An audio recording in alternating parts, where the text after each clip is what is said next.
Yep, let's get this started. So, hi everyone, thanks for taking the time to join our Economy Showcase Town Hall today. So, with us today, we have Chris Clay, as most of you are probably quite familiar with by now. And we also have Howie, a special guest, and he's working on all things game economy and Immutable. So, last Friday, we shared a very long article. You can check it in the announcements. I'll also drop it into the chat as well. Just showcasing the Go economy. And overall, the vast majority of the community has appreciated all the information that we put together. But today we want to take the time to reiterate the main takeaways again, just to make sure it's nice and digestible for the community. So in today's town hall, we're going to go through a GOG economy focused presentation by Howie. And in the end, Clay is also going to be touching on some new game development leaks since our beautiful corner demo. And after we go through that, we're going to be going through as many questions as we can from the community. We do have a channel open just under the general chat called Economy Town Hall AMA questions. So definitely leave your questions down there if you haven't already, and we'll try our best to get to it.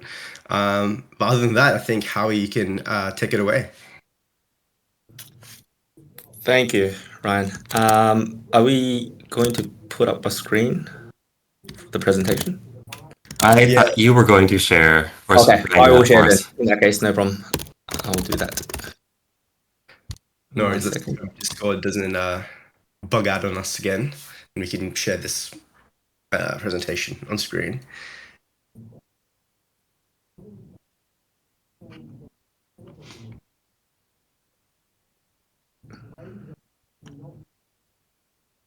I'm going to go get it up just in case you run into issues.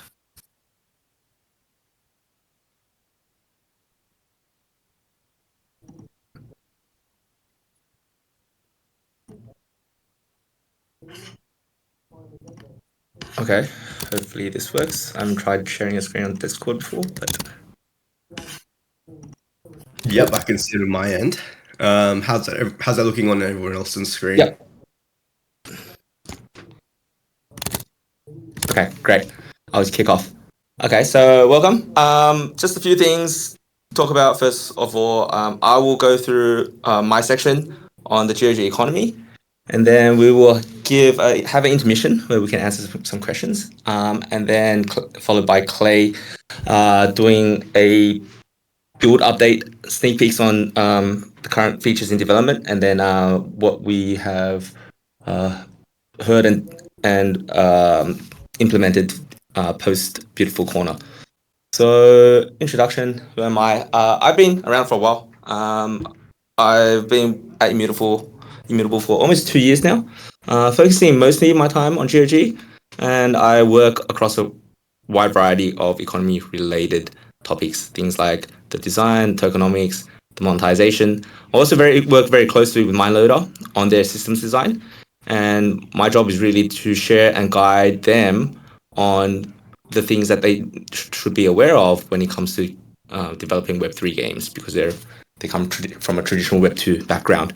I was formerly in traditional finance. I worked 7 years as a quant analyst at the stock exchange.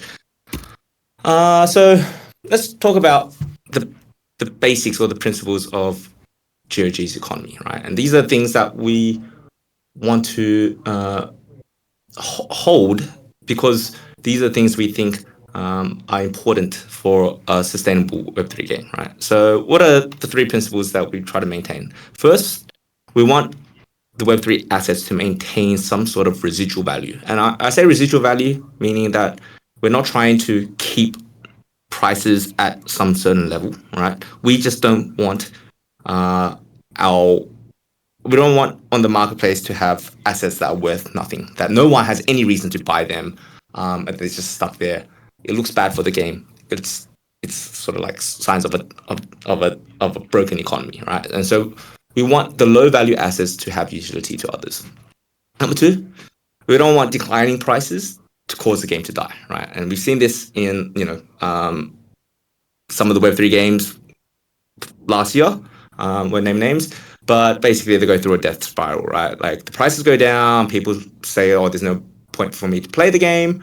They leave, prices go down further, and you end up having no players left, right? The third one is we absolutely need it to be anti-bot and anti-value extraction, right? So in any game where there is something that can be traded and bought and sold and potentially profit to be made, there will be, well, the expectation is that there will be hundreds of thousands to millions of exploiters trying to extract value, right? And so we need safeguards to mitigate against them, right? And we build our games with the assumption that they exist, right? And then we try to mitigate against that. So what does this translate to GOG's design in particular? Well, first of all, we want a very deep progression that burns finite assets, right? And so our assets are always finite. There's scarcity involved, right? And as these finite assets shrink and the supply reduces, then we think that is a way for asset values to be maintained, right?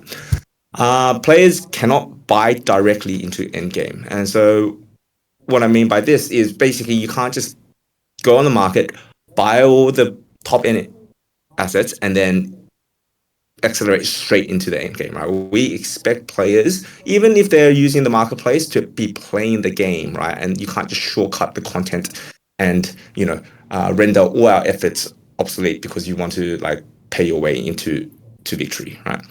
And the third one is we want minting, and so the supply of new assets into the economy, to be tied to winning. So we want always, when new assets are being created, right, we want that to signify something. We want that to signify effort or skill or grind or whatever it is, right? And it has to be associated with gameplay and the joy that it brings. In terms of the economy loops for GOG, I think everyone who's played the Beautiful Corner playtest knows roughly what that core loop looks like, right? You play your solo roguelite experience, you advance through these dungeons, you earn resources. Once you obtain these resources, you use them to craft, and then in the longer time frame, you're trying to collect bigger squads, you're trying to outfit them with more equipment. The squads and the synergies that these squads are composed of allow you to then compete and win in leaderboards, right? And then so this kind of early game and mid game loop, I think, already exists in the Beautiful Corner in some form. Obviously, we're going to enhance it, and you'll see in Clay's discussion, we're now focused on crafting and how to improve those kind of loops. But basically, that's your short-term loop. The longer-term loop we see is live ops events that we commit to running regularly, and social gameplay in the guild functions. Now, these things are both still under development, and so I unfortunately can't share much about it today in today's presentation. But you can rest assured that we are doing a hell of a lot of work, not just us, but also MindLoader, on how to fine tune and improve these aspects of the game. The big takeaway here is that the core loop has to be accessible and casual for all players, right? So we want this game to be mainstream, right? And that means we want Web2 players to be playing it. We don't want to force them to go through the Web3 frictions. Everyone here who has NFTs or has crypto knows how much of a pain it is to, go through some of these initial hurdles, right? We think that right now the technology isn't mature enough that it's seamless. And so what we're doing is Immutable is doing a lot of work to de-frictionalize this, to make the UX as simple as possible. And we're doing a lot of innovative things that haven't been seen before to try to optimize that. But even so, we don't want to just lose players because we're railroading them through Web3, right? And so there is always going to be a part of there's always going to be a path in the game that you can play without using Web3, and you can still play and acquire Guardians and advance through content. It just won't be the optimal path, right? So what we're thinking, our vision is basically a player really likes the game, they're Web2 player, they want to get better, so they go online and they start searching Reddit about how to accelerate, and maybe on something on Reddit, someone's like, hey, Have you tried connecting your wallet to this? And through these paths, they sort of intrinsically motivated to sort of go through the Web3 loops. And we think that's sort of a better strategy for onboarding the mainstream into Web3. Over time, as we develop our technology and make it more seamless, make it more comparable to Web2 experience now, then we can dial this back a little bit and maybe make Web3 more prevalent, right? But there is a staggered approach to this. The other thing we want to do is we want the Web3 actions that have economy ramifications, right? Such as minting, burning, the rewards emission and trading. We want that to occur at a time when players are already habitually playing, right? We don't want to have systems that give players NFTs only for these players to churn out in the first week, right? So we kind of want to delay or graduate the introduction of Web3 elements further into the player's life cycle, right? And this also helps us be anti-bot because it gives us more time to have a look at how they're playing, to detect evidence of botting, and basically just makes the economy a little bit slower from a Web3 perspective, but much more safe. This slide is not a roadmap. So I think some people initially viewed it as sort of expecting timelines. This is basically just the player journey, as how we envision players transitioning from like a first-time user, for TUI means first-time user experience, to early game. And I would say early game can be anywhere, before day 7 or 14. And then mid-game, maybe day 14 onwards, and then end game, which is day 45, etc. So you can see across this spectrum, there's a lot of things for players to do, and they're not overwhelmed. Initially doing that for TUI experience and early game experience, they're experiencing things that they normally see in Web2 games, right? They may see things that they might find strange. They might see the presence of tokens or minting, but maybe they won't really be expected to access these features. It's not until the mid game that things like leaderboards occur, GOG token rewards occur, minting systems occur, and at this point, these players should be already pretty entrenched into the game. They should be pretty motivated to dig deeper into these systems, and we hope that's where the interest and fascination of Web3 really turbocharges their retention, and that these players stick around for long term. When they stick around for long term, we'll open up social gameplay so that we have a really vibrant and loyal community playing this game, and that's sort of our plan for how these systems are introduced over time. Okay, so this is the first of what we hope to be a series of deep dives, and that Medium article really just focused mostly on Guardians because this is the system that we're most confident about, right? And not to say it's not subject to change, but it's really the one that we've been working on longest, right? Because it's Guild Guardians are the centerpiece. Now, the other pair to Guild Guardians is the Guild. And this is the one that we're probably going to spend the most time on, right? But it's essential for us to get the Guardians and the solo game systems really locked down tight before we focus on sort of building guilds and social systems on top of this. So apologize in advance if we can't go very deeply on some of the questions that you have regarding guilds.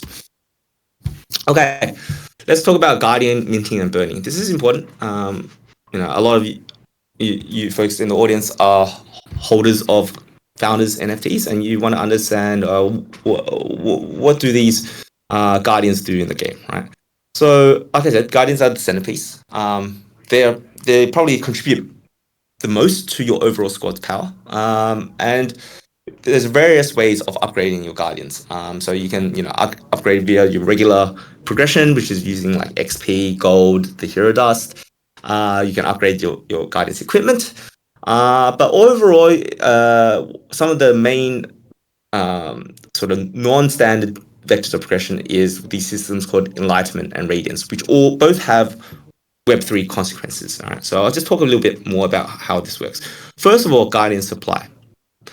So your founders Guardians are locked.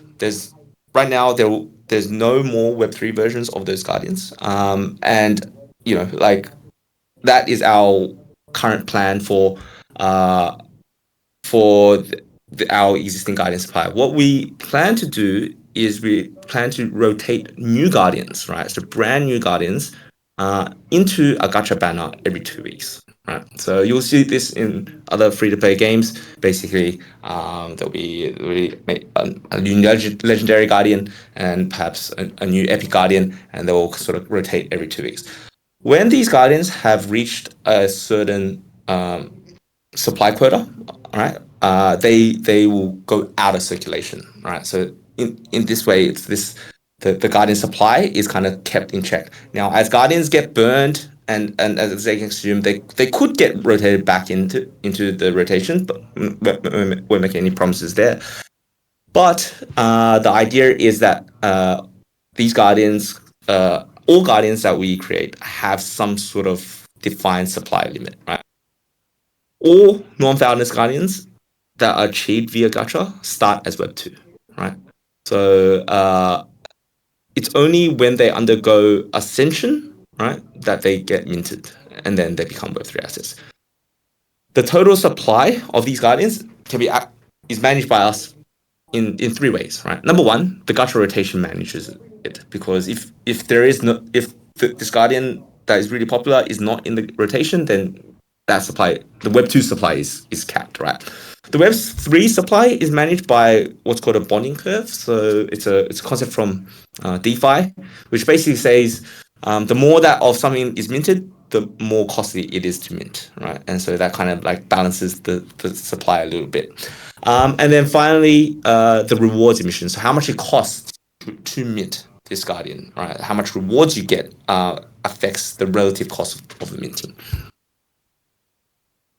In terms of on the demand side, so how guardians are burned and the salvage systems, well, guardians can be their stars can be upgraded, right? And as stars are upgraded, you need to sacrifice guardians. You need to obtain this thing that we call factional ash, plus duplicate guardians, and by consuming the duplicate guardians plus the faction ash, you can enlighten the guardian and increase its star level.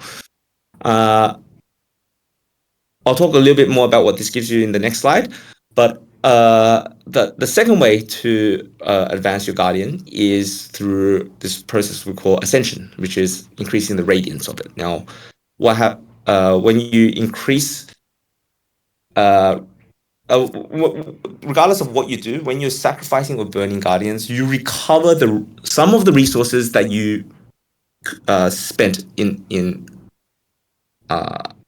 upgrading it, right? So when you do burn or when you do sacrifice a guardian, you're able to recover some of the XP, some of the gold, some of the dust, while you are sacrificing, right? Okay. So a little bit more about these systems.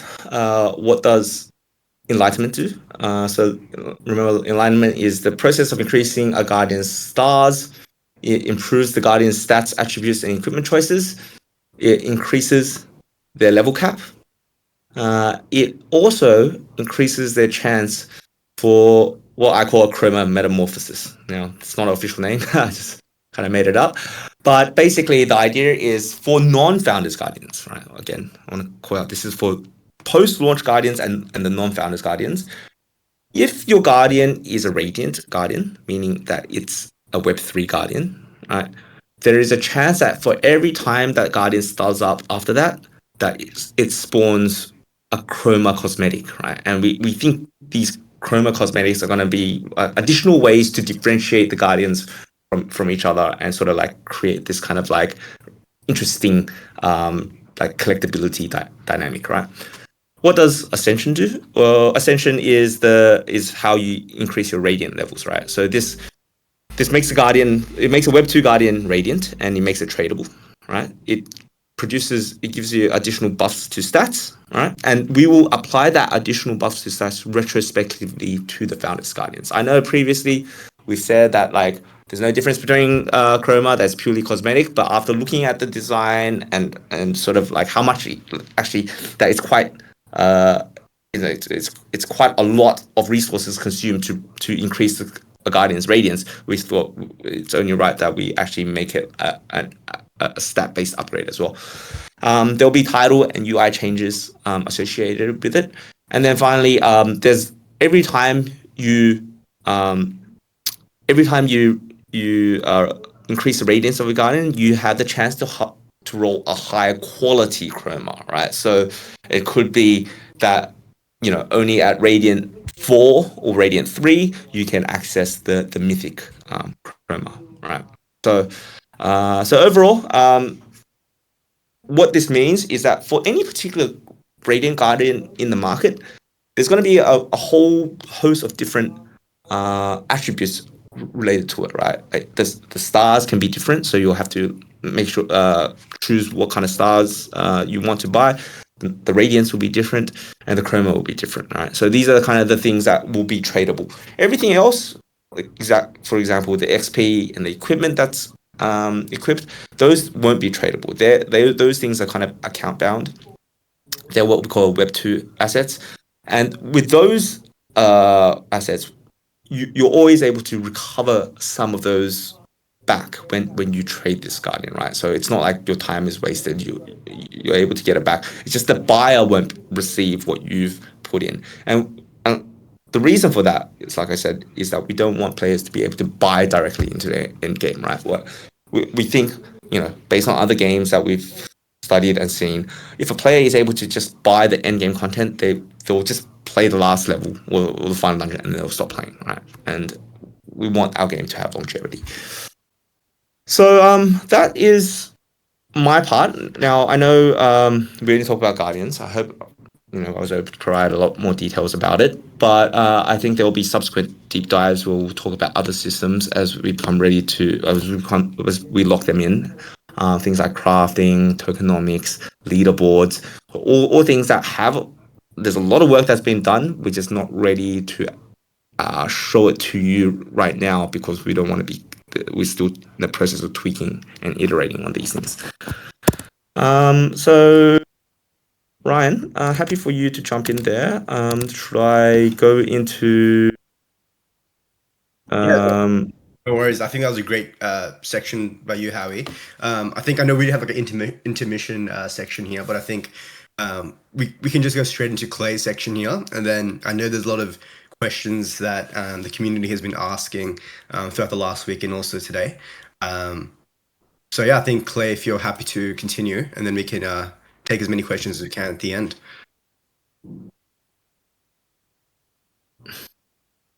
If that works with you, Clay. Yeah, just give me a second. No worries. And yeah, I think just to add on to what Howie was saying, like I think a major part of like sharing development is all the time is like sometimes there are things where it's at a stage where even though it might not be fully finished, we can share. But hopefully, I think recent developments, for example, like the article we just had recently on Friday, and also our town halls that we kind of hold on a frequent basis. Hopefully, that kind of gives the community some nice transparency in what actual developments are being made, and that's not going to be changing in the future as we continue to improve and finish everything else as well. Awesome, Clay. I think I can see your shared screen. Cool. Yeah, I can't see Discord right now because I'm up on my laptop. So if anything is up in chat or going on, just let me know. But who is this guy? Chris Clay. Everyone calls me Clay. Game director here for Guild of Guardians and Geode Immutable. Former game director of Magic the Gathering Arena. TLDR, I make games. I try to make games that live a long time, with my two longest running at the moment being Lord of the Rings Online and Dungeons and Dragons Online at 16 and 17 years. So, where are we at development-wise? We've gotten through the Mindloader partnership, Beautiful Corner. We're currently working on the limited beta in Q3. Made a bunch of progress on that front. Just a little bit of a teaser. New start game intro screen, I think, is looking pretty awesome. The big push, however, particularly for anyone who played The Beautiful Corner, has been on improving that first-time user experience. We had to do quite a bit of handbooking and hand-holding to get people through it, and even so, it was one of the things that was the most common piece of feedback throughout all of the surveys and otherwise, that a first-time user experience really is needed. We've got the system in place, and we're basically tooling it all out. A lot of work left to do on the text and otherwise. It's currently in sort of like auto AI translated out of Mandarin into English. Ella, for those of you who know who Ella is working on getting that text into place. But it's going along pretty swiftly and pretty well. Just a quick video sort of showing like how this works actually on the phone itself. Just walking you through. This is a work in progress, so like the ultimate right there has no VFX, it's just placeholder. But yeah, it is coming along nicely.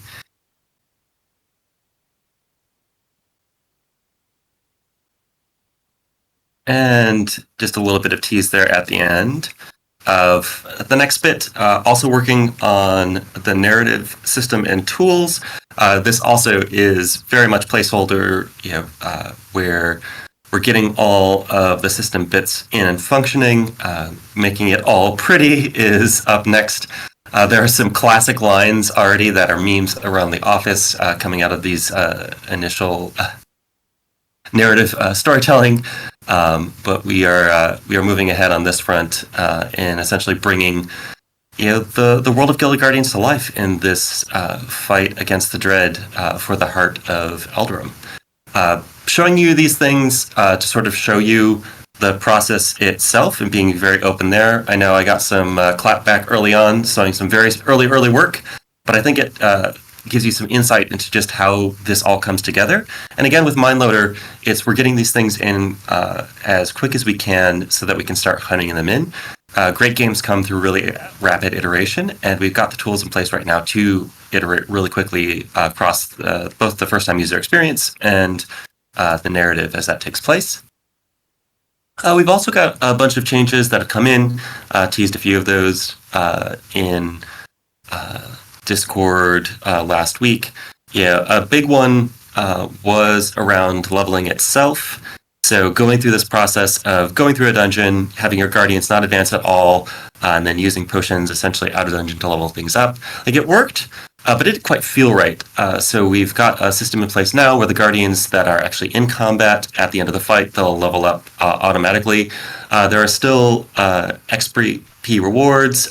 Some of those right now are coming through the mission and achievement systems. So this was another big piece of feedback. People were like, hey, as the days went on, I really would love just objectives to go and achieve. Yeah, this is something that was always planned, but it's really nice. I can attest to having it in, seeing the little red notification on my phone that I need to go complete my daily missions is a fun reminder.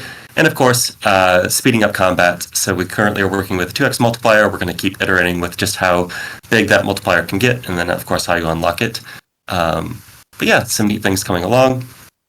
So this is that sort of level up sequence post dungeon. Also working just on rewards, rune choice, all of that. But that is coming along well. And this just a little taste of that 2x speed multiplier for when you want to get through the easy parts of a dungeon. Probably the biggest investment in time, effort, and energy from the design side is around equipment. So if there was a part of the Beautiful Corner that was clunkier than the rest, it was that merge crafting and remembering which pieces of equipment you wanted to upgrade, then go matching if you had the blueprints for them. When we did a lot of user testing, just with people who had never seen the game or had anything, any knowledge of Guild of Guardians, the merge crafting was the thing that people had the most trouble with. This was without any sort of first-time user experience. Obviously, being able to teach people carries them along. But we are looking at options here to just make this whole system work better. It's making it easier to outfit your guardians to upgrade them along the way, make that just smoother. So we're looking at things like perhaps less truly unique equipment, more upgrading of equipment along the way, just how that all rolls out. Nothing direct to show there because it is, as I said, sort of an active design and iteration. But I wanted to let you know that it is something that we're looking at quite seriously. I hope in the next couple of weeks I will have some more to share concretely there with results. All right. And that is me breezing through because looking at time, we've got a lot of questions in the AMA to answer. And I think we can go do that.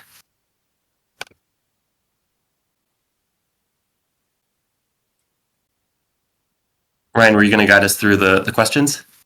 Yep, for sure. I think, thanks for that, Clay. So Howie obviously just kind of condensed that large article, but I think he got some main takeaways.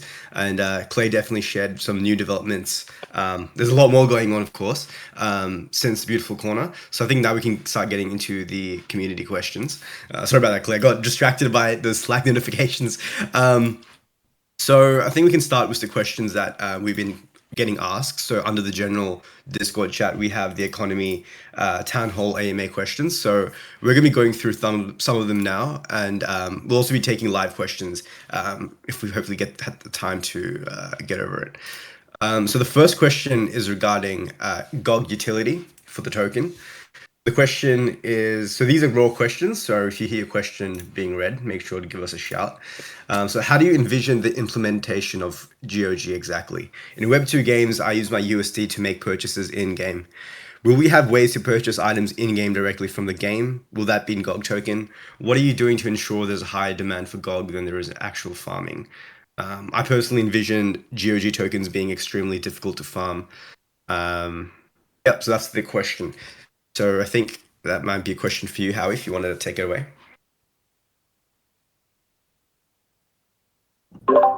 Yep, I'll take that. Great question, as always, from the community. Also a tough question. So the precise implementation of GOG token is still undergoing development. And the reason is that we need to be App Store compliant with Apple and Google. And Apple and Google themselves are not exactly clear on how what it means to implement ERC20 tokens into their games, right? And so there's a lot of back and forth. Lawyers are involved in this. I can't say too much about how it looks exactly because there's a couple of options out there, and right now we could go with it could be any of these options, right? But so I'll have to speak more generally, right? What we can say with tokens is that our current strategy for tokens is to keep token velocity low, right? And so what this means, velocity, is kind of economic concept that says we don't want the tokens to be changing hands very quickly, right? We don't want it to be a medium of exchange. We want to align the holders of the tokens with use of the tokens. So we want people to hold tokens, and through holding tokens, be able to use these tokens in the game, right? So the precise details of this is still being worked out. But you can rest assured that GOG tokens are absolutely critical to the game's progression systems, right? And in my slides when I talked about making guardians radiant, making crafting components radiant, or making blueprints radiant, right? Those things all require the tokens in the flow somewhere. Where exactly in that flow, so whether it's in your app or on a website or something, is something that we're currently negotiating. The second pillar to this strategy is we want emissions, right, to be value additive, right? We're not just going to let people farm these tokens really without limits, right? If someone gets a token from us, that means that they have done something that we think has added value to our community and our game, right? So that could be they've competed in the leaderboards, or they've been, doing some in-game activity that requires some high skill, high engagement, high commitment, or, it could be broader than that, like things like content creation, UGC, etc. So that's the sort of two cores of our token strategy, and we are very focused on how do we sort of align the interest of the token holder with ourselves, and I think that's all I'm legally able to say on this topic. I hope. I know it's probably a little bit light, but I hope that we can do a tokenomics deep dive when we get when we clarify and these aspects. Yeah, thanks for that, Howie. I hope the community can kind of appreciate why tokens are a bit of a sensitive topic in in this type of landscape. But like Howie mentioned, hopefully in the future we'll definitely be able to share more things and hopefully have some sort of tokenomics deep dive, or at least expand on the information we can share. So the next question is relating to balancing power creep. So the question is, how will you balance power creep in the game to incentivize buying new heroes and equipment with maintaining value for older NFT heroes? Yeah, so I'll take this again. So it's a live service game. Like other free-to-play games. The advantage for us is, for some of these guardians, once they become radiant, we can look at their value. That's an additional data point that can help us make balancing decisions. And if you mean value for older heroes, and if you mean like financial value, well, that comes basically from scarcity, right? Once these guardians are minted, they're not accessible again. And so if they have either some lore-centric reason for why the community likes them, or they have they're needed for like a spot in the meta, then that could create more value. There could be cases where they fall in value. It's not really our job to manage the value of those guardians. We just need to make sure that the game itself and the systems that we produce are fun, and hopefully out of that comes the community making decisions, speculating, etc. So if you ask me how do you maintain value for instead of buying new heroes, then really the answer to that is we invest a lot in producing very high quality assets, right? There's a lot of art and production and the skills and all the VFX associated with these guardians. It takes a lot of resources to that. So we hope that our work and our investment into these things can draw players into making purchases and desiring the collection of these guardians, right?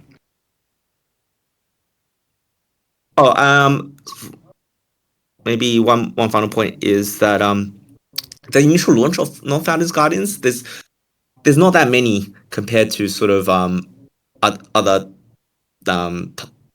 titles or other games in this genre, and so partly because we do spend a lot of time making high quality assets.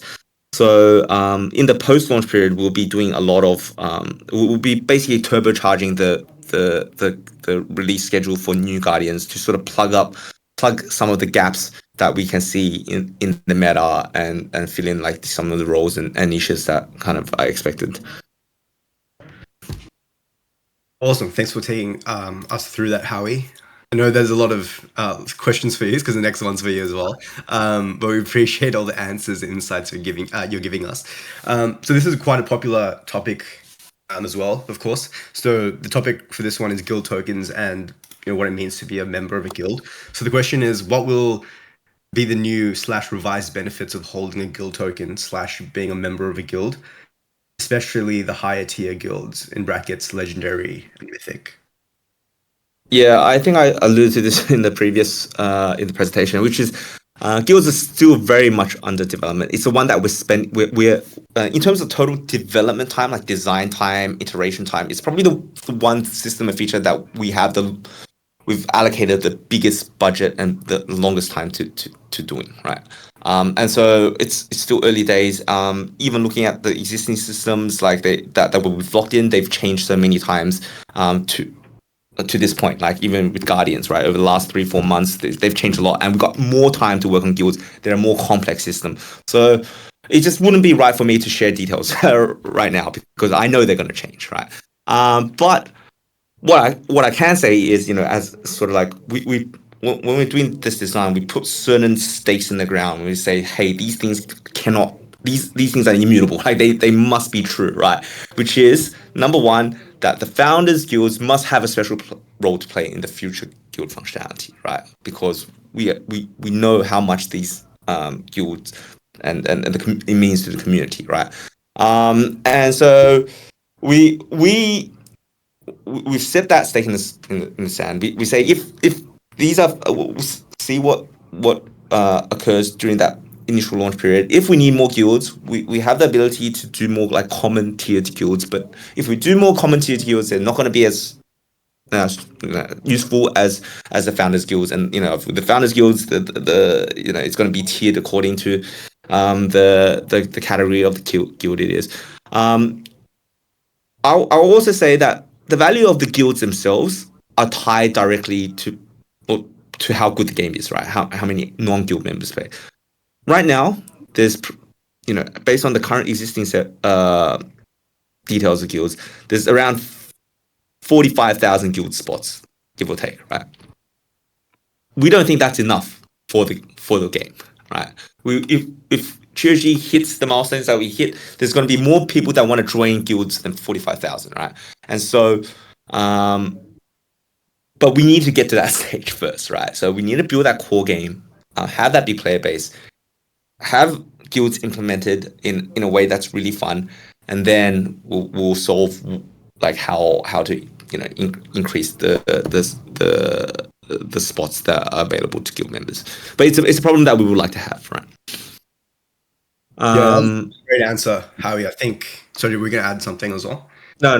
So, yeah, I was gonna a main takeaways there is that although people would love the details, like the main thing is that Immutable is actually investing like the largest budget / the development time necessary to actually like complete the system, because like these systems are quite complex and obviously it's a major part of the entire game and the economy.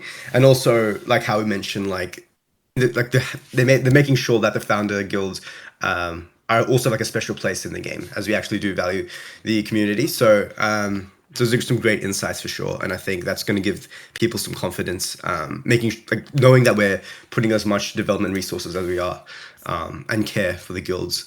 So the next question is also another guild question.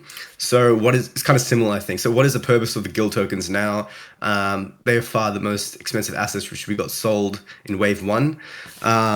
Back then, only guilds and guild members are able to craft, quote unquote, the good stuff. So it's mandatory to join a guild and the spots are scarce. I feel like now everyone can do everything and guilds are not even close anymore to what it originally was. Yeah. So a little thing that I can share is back in GOG version 1, we came up with a fully fledged like guild system, right? And then we started doing like modeling and simulations around that system. And it was apparent that system, which required sort of players to so the original system was that guilds are the only providers of equipment to the rest of the game. The problem with that system is just it required too much work, right? Like if anyone has been a DAO or done these things, like it was too much work to expect a group of gamers to do, right? Like it was. Yeah, and I think that idea of like, oh, you're gonna like have all like the play to earn dream of like 2021, that you're gonna like be playing this game full time and it's gonna like be making a livable income, is I don't think that's helpful or sustainable in 2023, right? And I don't think it's sustainable. It's sort of the path for Web3 gaming going forward in the future either, right? We made a difficult decision to open up the crafting system to all players because we need to invest in the crafting system to make it fun, right? And if we make it fun, we need to make it accessible to more players. There's no point spending all this money on making a better crafting system if only 50,000 people can ever use it at one time. The old crafting system also wasn't fun, right? It was literally like every player had to log in like 3 times a day to get the cubelets necessary to craft. There was all these like weird questions about how to like allocate contributions fairly, how to like do the sale of the equipment in a fair way. All these problems that just we couldn't really expect our players to be able to solve. And so we made the decision to remove that functionality. However, having said that, what you saw is now we have the merge and crafting systems that you see that's successful for all players. Equipment is everyone can craft. We still intend to introduce a version of guild crafting, right? But one that is much more simplified, that makes more sense. It fits more with sort of a broader guild gameplay mode, right? Or guild social focused gameplay. Less focus about the sort of economics of sort of getting a cut. The guild leader still gets a cut of something, right? Or they still get preferential treatment within the guild, and they have all these powers. But it's more focused about the social gameplay, as opposed to how are we going to set up like a little business in the game economy, right? So that's what I can say about that. Awesome. Thanks for that, Howie. So I think we can finally give you a little bit of a break and pass it to Clay here. So this is relating to the game timeline / roadmap. The question is, do you think you will meet your own set time criteria and release in Q4? Yeah, that is the eternal question. And, that was the primary focus when we rebooted the game with Mindloader back in February. It's like, let's build a game that gives us a realistic timeline for a Q4 release. At the moment, we are still absolutely on track to be able to hit it. At the same time, as the venerated and wise Miyamoto is often quoted as saying, a delayed game is eventually good, but a rushed game is forever bad. I don't know if that's exactly true. I think there are plenty of examples of games in live development that have become amazing games over time. No Man's Sky comes to mind. The goal with GOG from the beginning was not to rush it, but to control scope so that we could release a good game that we could then extend in live development moving forward. As I sort of alluded to previously, this is something I've got a lot of experience with, of shipping a foundational game and then extending it for years to come. As we continue development, we're progressing well towards the next sort of milestone that we're calling Friends and Family, which is just around the corner. The key is, it's not just milestones hit, but also gates passed. I had talked about, with the Beautiful Corner, if the Beautiful Corner build wasn't doing what we needed it to do, we would keep iterating on it until it did. Luckily, the Beautiful Corner build did do everything we had hoped for and more, so we progressed apace. And that needs to continue to be true, with Friends and Family next, with closed beta beyond that, soft launch, beyond. All things that have to happen in quick succession, and this is game development. Anything could go wrong, but there's nothing I see at the moment that means we won't have a choice. And I think that comes into the next part of it, with the discussion around guilds and whatnot. It's not that we don't have anything; it's that there is a gap between where we're at right now and where I know I'm comfortable to share more broadly. I try to be as open as possible, but there's still a few things that we need to do more work on internally before I'm going to be confident that they're going to stay, true to form. And I think that's, one of the questions that we're all going to be discussing, in the coming months, as we get more people into the game, as we run more tests. Some of it may be, we just push forward to push forward, or is the game in a really good place? Things are, working well through the dungeon crawling, through the story, through the narrative.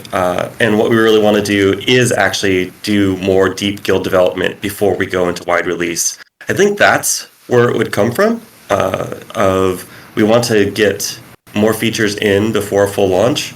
But right now, we're absolutely on plan and on track. Awesome. Thanks for that breakdown, Clay. In the interest of time, I'll keep smashing through these questions. So this is for all the pet lovers out there.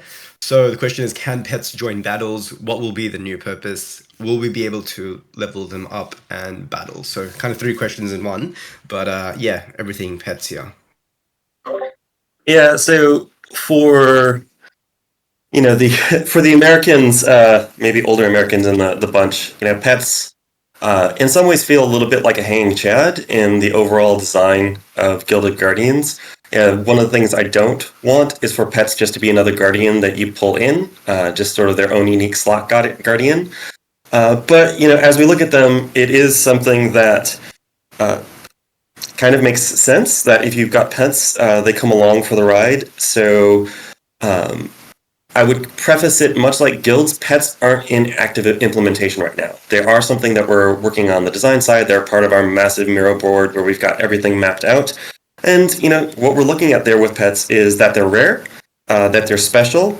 And the thing that is, an open question is, do they actively participate in battle or not? And we're not going to know exactly how that's going to play out until we start implementing the system, but it's on the table at the moment. The thing that is more certain with pets is that they will have an impact on overall stats. Like in the most sort of pared back form, it's they're acting as their own form of rune, so to speak, where they're providing buffs to your guardians in the mission, but for anyone who has spent time with Dogmeat and Fallout, having pets be more than a stat boost, having pets be something that comes along for the ride, I think that's where I'm leaning right now. But they won't really be in implementation until Q4 at the moment. Awesome. Thanks for that answer, Clay. Hopefully that sheds a bit of insights for people who are wondering where pets kind of lie at the moment in the ecosystem. So the next question is regarding Radiant Guardians and non-NFT players. So this will definitely be back to Howie.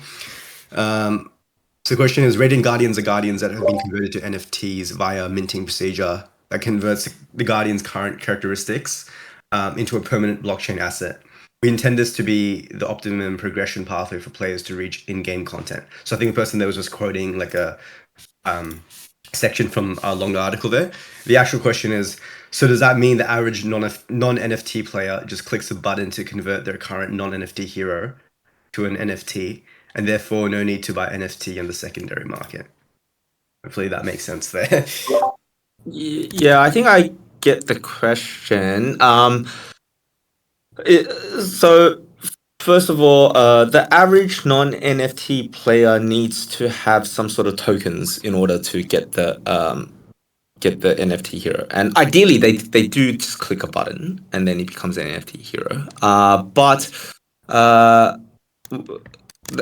we want the UX to be that efficient. But I think what you're concerned is the deeper issue of if it's so easy for for Web2 players to get Web3 guardians, then who's going to buy my Web3 guardian, right? And the answer is that the guardians that they need or they want are not necessarily the guardians that they get from gacha, right? So with gacha games, it's going to be very inefficient for you to try to gacha your way into a Radiant Guardian, right? You could do it if you really didn't want to engage in Web3. You could just spend money and but what would be an optimal way is that if you would actually sell the guardians that you don't want, so you convert them, sell them, recover some of that, the cost of that, and buy the guardians that you do want, right? And that's kind of our vision for how what's driving sort of the trading interest in these guardians. Now, in regards to just to chime in here, like guys, a lot of this comes down to the meta and the ecosystem. So I don't know what map you're creating in your head when you ask the questions. Like, is there going to be content out there on YouTube and guides and otherwise where it's like, hey, if you want to do fully Web 2, here are the builds you go for? Absolutely. That's exactly what I would expect. But I also expect that there's going to be content out there where it's like, hey, here's a YouTube build on the best groups of Guardians to go through dungeons XYZ to go get to the top of these leaderboards. And that's what's going to guide people on the path. It's not just us. Like, yes, we could absolutely strong arm it and just force people, in many of the ways like Axie did, but that has limits then to the market. The more strong armed you are, like we become a more and more niche game. Some of this will come down to you too. Like, you guys are the OGs in the mix. You guys are creating content around Guild of Guardians. And if players go see things they want, if they go see, Leah and other Guardians, because my names just went name blank in my head. In these videos on like, this is how you go optimize for this. Yes, that will guide people to Web3, and there'll be no other way for them to go get into that mix. It's not just a simple equation. It's like an interconnected network of things. And that's some of what we're betting on, is like, you take people into this journey where just through standard Web 2, there is low friction. They can get in, they can start really anchoring into the game. And then as they go into that exploration phase of like, how do I go do this better? That's part of what then pushes them into that Web 3 side, not just for the Web 2, but also for the Web 3. Right. Sorry, soapbox off. Awesome. Thanks for adding that, Clay. I think if you guys will, hopefully we can have like another 5-10 minutes here. Let me know how you're, Clay, if you guys need to drop off, just so we can just smash through like just a few more quick questions. So Howie, the next few questions should be nice and short. So this one's about Radiant Guardians. Radiant Guardians lose their level when traded. Does this include transfers between wallets as well?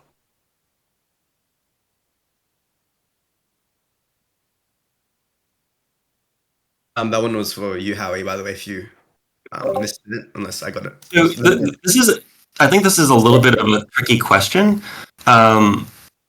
So in theory, you can have multiple wallets associated with a Guild of Guardians account. And if both wallets are associated, I wouldn't expect it to lose level, but the level is in that Guardian being a part of that gameplay account. If you're trying to move a Guardian between two different GOG accounts, yes, the levels will be lost. And in addition, the levels are not lost to the sender. All right, it's only lost to the receiver in that case, because you recover some of the resources that you put into it when you do transfer it. Right? So, but the receiver doesn't receive that benefit, and that helps with multi-accounting and anti-bot measures. Yep. I think that covers that question. Next one is there a rough estimate of how many duplets we'll need to max star our Guardians? Can't give you a number because it depends on the rarity of the Guardian. Like a legendary Guardian may have a higher max level but starts at a higher number of stars. And a rare one has a more limited range. Generally, the legendary Guardians actually have deeper progression. So you're probably less likely to see a max star Leah than a max star common hero Guardian. Yep, that makes sense. Next question is, do most rewards come from daily quests / tasks, or is it more focused on the amount of time you grind? I would say that there is diminishing returns from grinding. Basically, there will be some rewards that you sort of to motivate frequent engagement, but overall, we don't want to burn our players out, making them feel like they need to like play X amount of hours every day or every week. And so we don't have those numbers figured out exactly, but I would say that most of the benefits come from competition. So you getting your squad, you entering a endless dungeon or a mode, and making good decisions and getting a little bit lucky on those decisions, right? Awesome. I think the last one for you, Howie, in this quick fire questions is, can you talk us through some of the in-game resources that players will encounter and how they are being utilized? For example, in Web 2, gold, gems, stardust, etc. Yeah. I mean, we've talked about it already. Resources that are related to Guardians. You got your equipment, and all the sort of things related to that. You got your XP, which we're iterating on how that is presented to you. The gold, the dust, those are all Web 2 things. Faction Ash, which comes from you sacrificing a Guardian that belongs in a certain faction. And then these Radiant Souls, which are there's a chance of dropping whenever you sacrifice a Radiant Guardian or a Web3 Guardian. Maybe off the top of my head, things related to crafting is like your basic materials, advanced material, blueprints. And then there are sort of radiant versions of this advanced material and radiant versions of the blueprint that you can, if you get, you can potentially trade it to someone else who can then use that blueprint to craft a legendary item or something like that. Awesome, thanks for that, Howie. And a funny comment from the chat as well from Spotless. He says Howie doesn't know that even when he says he doesn't want to burn players out, we will burn ourselves out. We did that during the last demo. Bit funny, but make sure you guys take care of yourselves as well. We don't want to make people burn too much on GOG. So the next question, I think we'll take a step back and we'll make Clay talk about marketing a bit here. So the question is, can you talk about how you're going to market the game, promotion / marketing? I think people just want to have a general vibe of what we're going to be doing when we have this great product out there, how we actually going to be marketing it, Clay.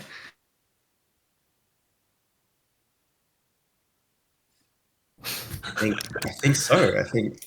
Do we not practice it? Oh, no. They said about 2 minutes. I was being so deliciously coy and silly, and now that's gone. Like, I can't replicate that moment. All right. So trying to recapture all of that, and this is actually really quite difficult because I don't read from scripts. I just go off the top of my head, and now my brain has labeled this all as like covered. Okay, trying it again. Reboot. Completely blank the slate. Been working very closely with the marketing team on launch planning around Guild of Guardians. We know that marketing is going to be incredibly important to successfully launching Guild of Guardians. Performance marketing in mobile games is essentially non-negotiable. So we will be running ads across Facebook, YouTube, Instagram, or otherwise. Twitter. Oh God, the thing formerly known as Twitter. I think my druthers would be to actually run ads of the game rather than some of the silly fake game stuff. But we want to get the word out about Guild of Guardians. We'll also be working with influencers in the space and strategic partnerships. So we're already in looking for partners and negotiations with some on looking at mixed media and other ways to take the world that we've built with Guild of Guardians, the narrative we've built, and bring it into other spaces across different medias. This could be anything from comics to music, to again extend our reach, get people interested in the world and the game that we've been crafting. Obviously, all of you play a part in that as founders, as people who create content. And yes, if you are on the platform formerly known as Twitter, that is a place where you're creating content that other people can consume and find and connect through. We've got a AAA trailer in the mix that I've been working with the creative team on. We've got some absolutely amazing music that we've been working on that has come a long way than what was in the beautiful corner. And ultimately, it is about creating attention and hype around the product. It's not easy, and as I had said when I was part muted by Discord because they didn't want the awesomeness to get out. This is an unexpected part of being a game director that I feel like I've gotten better at over the years. I thought originally what stepped into the role, it's like I need to go make a great game, and making a great game alone isn't enough. You then need to go and make sure people can hear about it and see it. And I believe we are well poised to do that. I think you were muted for 2 minutes, so I was glad that. Thanks for rebooting yourself and answering that question. I know, conscious of time, so I think this is the last one we'll get to because I think it's a bit of an exciting one, although it's still in development. So the question is, will we have PvP in the early release version? If there's anything you can add on to that. So yeah, I've said this one before, and pretty simply, it's not in the plan for launch, but it is planned in the live updates coming in 2024. Awesome. I think that kind of covers all the questions we have time for today. So thanks everyone for joining this economy showcase. I know there's a lot of other questions people had as well, but I think we made it a priority to kind of answer like the big type of revolving questions that people have been asking. And I know at the moment, like people might want more details or things like that. Keep in mind, this is all a work in progress still, right? We're still in September, and I think the recent beautiful corner demo just attests to how much development progress has actually been made. And like always, we're going to be constantly giving transparency to the community with regular updates like this. So thanks everyone for taking the time to join. Tonen has been recording this session, so we will be uploading that onto YouTube for everyone who wants to rewatch it. Other than that, Howie or Clay, did you guys have any final thoughts?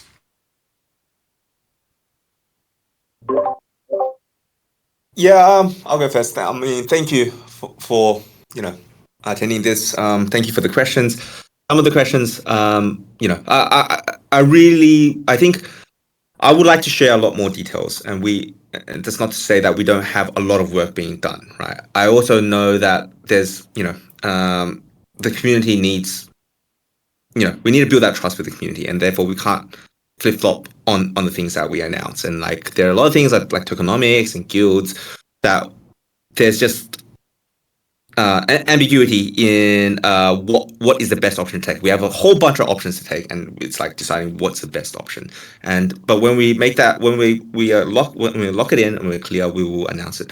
Another thing is these things are the really hard things in regards to Web3 development. Is the things that we need to do it iteratively. We can't just like build this whole system and ship it and then it to fall apart on day one, right? So there is method to this madness. There is a plan, which is first get the core game out, then build things on top of it, right? And do that quickly, right? So we will have these features out very quickly, right? And you'll start seeing guild features and these other features start trickling in, and then we expect that there'll be like a major content patch sometime in the first 6 months of launch, potentially, that will like just drastically expand the scope of the game, right? I don't want to promise that, but that's our vision of how this is going to work.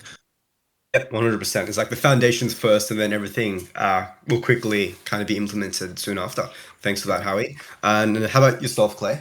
Other than what you kind of referred to a few minutes ago, the chat seems to still be talking about. Do you have any other thoughts? Yeah, the day that I broke Discord chat. At a high level, just thanks for coming along with us on this journey. As I've said, a lot of the stuff that I shared is, work in progress. What you see is not what will be, in the final release exactly. All of it is iterative and coming along.